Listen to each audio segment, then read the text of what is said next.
Hey, what is going on, guys? Today we're taking a look here at the Devil Gundam. This is an old 1/44 scale kit here from all the way back in 1995, and this is a kit that Bandai doesn't really do reproduction runs of very often, but they did recently do one, so that's why it's got the blue logo on there now, because they did recently reproduce this kit, and so I took the opportunity to pick it up because it's a very unique kit, and it's not always the easiest kit to find just because it's not printed very often.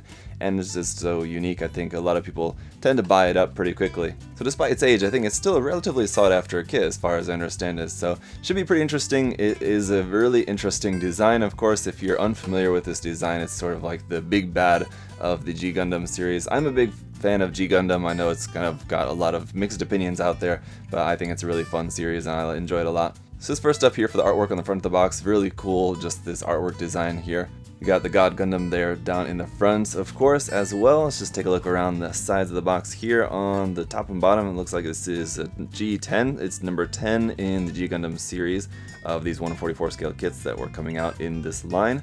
Over here, around on the side of the box, we've got just kind of like a vertical look. Here's just what the kit is going to look like straight out of the box and just painted up like that. And then this looks to be showing that the overall height of the Gundam itself, like in canon, is going to be over 23 meters tall, so that would make it about the same height as like the Unicorn Gundam in destroy mode. So it's going to be a pretty, pretty tall size HG kit here, or 1/44 scale kits, not HG I should say. And then it does have the transformation into like the I guess this is the mobile armor mode, when the legs transform into like this massive Gundam head thing with like a Gundam upper body sticking out the top of it. So really interesting design here. Over on the other side, you can see just some of the other kits in the line. I've actually never built any of these kits in this particular line, just because of the fact that they're pretty dated, and I would rather just wait for newer releases. But here you can see number 1 through 8. So I wonder what number 9 was in between here and number 10, obviously. And pretty cheap price tag for this kit as well. I think it retails for around 1,000 yen, so it's not very expensive at all, about the same price as a very cheap HG kit. So as you can see, it's we do have a fair amount of plastic in here. It's not going to be a very complicated kit, and just because of its age, it's probably just going to be seam lines all over the place. And like not really super detailed, but we do have a good amount of plastic in here, including something that you only see in like these older kits. I'm actually surprised they still do this, but runners in here in the box without any plastic wrap around them. I would expect that this is a newer run of this kit that they would have changed, that they would have just wrapped the runner now, but I think maybe it's just because the size of the runner just barely fits in the box, so maybe if they put the plastic wrap around it, we will have some trouble fitting in the box or something. I don't know. Anyway, so we'll take a look at the runners here in a moment. First, let's just take a look at this tiny, cute little manual that it has. Up at the top, we've got a painted sample build there, just kind of set out in, I guess, some sort of sand desert area. And then down at the bottom, some Japanese information there about it, and then some illustrations of the Gundam in its mobile fighter and mobile armor mode there. The illustration's looking very nice. Obviously, the kit is not going to look quite that nice in terms of its just overall proportions and everything. Opening it up here, we've got colored illustrations of that with some more information in Japanese, just the mobile armor and the mobile suit mode there. Just really funny over here on the power chart, it seems to be a little bit overpowered in all areas, so that's kind of interesting. And then just some sample photos here, just so you can match the colors of everything. Some nice detail shots of like the head there, and then just again front and back images of that. Alright, then we've got our parts list here, and color guide, where's the color guide? Oh, here it is, down here. This would be the color guide, I guess, so it's not really in color. You have to read the Japanese there for that, but that'll give you the color mixes for this. Pretty basic colors though. I mean, it's red, blue, yellow, white, and then like a kind of dark navy blue. That's pretty much it. So yeah, anyway, everything else inside there then is just the construction of it. Gonna be, again, pretty simple in its construction. So let's just move on and take a look at the runners then, shall we? Alright, first up, we do have some foil stickers here. It looks like eyes for like the smaller Gundam head, and then obviously eye stickers for some really big ones for the big Gundam's head, and then another little small camera sticker there, and then these little yellow vent stickers, it looks like. We've got runner PC7 for our polycaps here in dark gray, and not too many of them, but we will notice something unfortunate is that it looks like it's going to have the polycap hands. I'm just taking a look at the manual real quick to confirm that, and yep, it will be using these PC parts there for the hands, so those are definitely going to have to be replaced. Right, so then this big navy blue runner here is going to be our A runner with basically just the parts there for the legs, obviously. Runner B here in white, you got the big part for the back of the Gundam head, the big Gundam head, and then the small Gundam head parts are on there as well, parts for the arms and some other parts as well in white. Runner C here in red, and it's in that really gross, nasty, like 80s and 90s color red plastic, which is just not good at all. So this is definitely something that's going to look much, much better once it's painted. And lastly, runner D here for these parts in yellow, all the little kind of yellow circular detail parts around on there, as well as the parts for the massive V-fin and the tiny V-fin on there as well. So, pretty simple indeed, not a whole lot in there. Shouldn't really take all that long to at least get it snapped up. I don't expect it to look all that great, just snapped up straight out of the box, but we'll see here in a moment. Let me get it built up and we'll find out. Alright, so straight out of the box, here's how it's gonna look, and yeah, it's even looking, I will admit, even slightly worse than I expected, but really shouldn't have any sort of high expectations for a kit like this from 1995 to look very good straight out of the box. So anyway, I can still see a lot of potential there, and that's the most important thing. Just taking a look around the kit in general, I think overall just the proportions of everything is actually pretty good. Like the whole upper body is actually quite nice. The legs actually look quite nice. I mean, just in terms of like the size and proportions of things, I mean. But it's really sort of around the midsection that I think where it needs something, and it's just going to be one of those old kits that where just it really needs something more like around the joints, especially because you're just seeing there like around the joints, especially where the legs plug into the center section there. It's just like this tiny little rod plugging into like the center of like the lower face, so it would be sort of like the hip section of the kit. As well, obviously this is going to take some work to get it to really look its best. I think it's not gonna take, you know, as much. It depends on how far you want to go with it. Like I just recently, since this has been reprinted, seen a Japanese builder on Twitter working on this kit, and he did some amazing work on it. He did a lot more work on it. You really wouldn't have to do really anything a whole lot to get it to really look really nice. Just removing some of the seam lines around on there, and then just like bulking out some of the joints a little bit, just doing some scratch building just to make the joints look a little bit nicer, and like the elbow joints and the hip joints, which we'll see here in a minute. But so anyway, let's just take a closer look here at the kit. So first off, the head is looking pretty odd, not very good, with just that foil sticker on there for the eyes, which doesn't even look good. And just the overall shape of the head, I think, could definitely use some improvements as well. Admittedly, I know it's going to be kind of hard to see, so it's just this big white blob on there, but definitely could use some work. On the chest here, you've got a seam line right down the center of the chest that goes up here through the whole center of the body there. You have a seam line down the side of the arm, but it's mostly covered up by these big yellow bits there.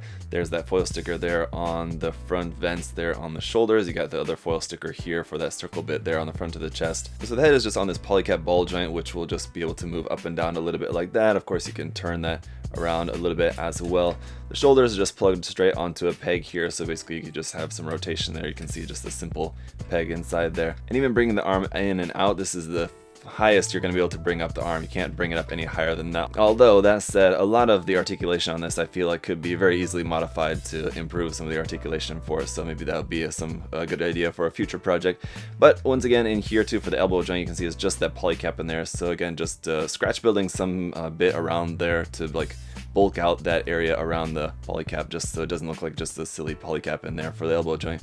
Would be an easy modification to make that look a little bit better. Of course, seam line down the middle of the arm, you got the polycap hands there, so the arm will just rotate here below the bicep at that polycap. And then again for the this piece here on the front of the chest doesn't really want to go in and stay in there very well. It's just kind of barely held in there. Anyway, the articulation of the elbow, as you can see, it doesn't really even bend to 90 degrees. It's like not even getting there. But alright, this section here, which connects the upper body down to the lower body, doesn't have any articulation there. It just has this, I mean, it looks like there would be, you know, in theory, but there's not for this particular kit. These big giant V-fin bits here could, in theory, be rotated a little bit side to side, but they're just, again, just kind of meant to be stuck there like that. The foil stickers here for these eyes, again, look sort of decent, but not really that great. And then this is what I was talking about here, just these pegs in there, and that is the extent. It's not like I don't have the legs pushed on there all the way, because as you can see, it's just a ball joint. It's just ball and socket joint, so that is where they're supposed to be plugged into on there. So you can see just, again, scratch building something around in there in this middle section, just kind of fill this big empty space, I think would be a much better look for this. So I think this is technically supposed to be a knee right here, and this is supposed to be an upper and lower part, like two parts of the leg. There's no articulation here, so it's just all one big solid chunk. So it's only going to be able to come out to the side to about there. and then you can just of course rotate this around a bit. You can bring the leg up. This part here for the back of like it's sort of back skirt, which is sort of like the back of the Gundam head, top of the Gundam head, has some movement here as well, but that's kind of for the transformation, which we'll look at in a moment. So again, just the overall bulk and shape of the legs I think is pretty nice, but it's just awful seam line there, and obviously it's not in the right colors. The knee is supposed to be white, and then down here the feet are supposed to be yellow and red, but they're just all in this navy blue color. Those are just plugged on via a ball joint there. So they're going to be able to move a little bit side to side, a little bit forward and back, and that's about it. But really not all too bad to get like a nice wide stance out of this. And so for a quick size comparison here, you can see just compared to your average 1/44 scale HG Gundam kit, it's definitely going to be towering over that. So it's still going to look like a 1/144 scale design, but just the bulk of it, I mean, it looks like a very big, bulky 1/44 scale kit. Alright, so as for the transformation, you need to take this apart and remove this piece here, and then we have an alternate version, a longer one, which we'll use to replace that. So that will just plug up there instead. Plug that back onto there, which you could use just while it's in mobile fighter mode if you wanted to have it like looking like it's attacking or something. I guess it sort of looks the bill like that. Then you have this piece here, which will plug onto the front. This is, I guess, meant to just go in here in this big hollow space, and it kind of plugs onto the center, I suppose, like that. And then basically all there is to it is just bringing the back of the head up and bringing the legs back like that, and that is pretty much meant to be it for transforming it into the mobile armor mode. So it's gonna look, I guess, like that, and that is it. So let's give you guys a look around the mobile armor mode here real quick so you can see that it's, I mean, yeah, I guess, it certainly could be a lot better, but I mean, there you go. I guess if you wanted to display it in mobile armor mode, it is sort of possible. And from the front, I'll admit, like from the front it doesn't look all that bad. It's only when you see it from the side or from the back when you see, okay, it's not really doing it quite right. But especially the massive hollow space on the underside of the feet is not very convincing. So I think doing some modification to make those look like they're closed up as they're supposed to be would certainly help a lot in the convincing look of this. But adding that faceplate onto the front certainly helps to cover up that hollow space between the legs, so that's not too bad. But I don't know, aside from the mobile armor mode, there's not really a whole lot that you can do in terms of trying to pose this kit. So I'll try out a couple of things, but they're basically just going to be slight variations of a kind of basic standing pose, and that's really kind of all you're going to be able to do with this, unfortunately. So I don't know really what else you might expect to want to do with this. Just the nature of the design and the nature of the Gundam, I think just being a standing, like intimidating, big, massive Gundam like that, I think is probably going to be about the most, I guess, that you really should rightfully expect out of it. I don't know what kind of dynamic poses you maybe would want to do with a kit like this, but I can definitely see a lot of potential there, and I think it's just because it's such a unique design and it's such an interesting design. So I think if you wanted to, you know, take the time to put into this kit to make it look better, it's straight out of the box, it's not gonna look good. It's just, it's missing tons of colors, first of all. It's just got all the massive seam lines and everything, and just the colors straight out of the box, you know, it's gonna leave it looking very much like an old cheap model kit, which is exactly what it is.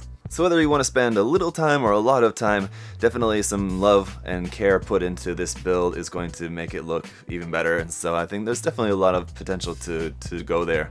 Honestly, the mold is not that bad, so even just removing the seam lines and giving it a nice paint job, and it's going to be a pretty fine looking kit, but there's certainly room to go in there and do some even more work onto it. So it could be something that maybe I'll have to think about. It would be a good candidate, I think, for a Trash to Treasure series in the future, so I'll definitely keep this in mind. Let me know your guys' thoughts on the kit. Is it one that you have, or one that maybe you've always wanted to have, or maybe one that you've never wanted to have and you still don't want to have it?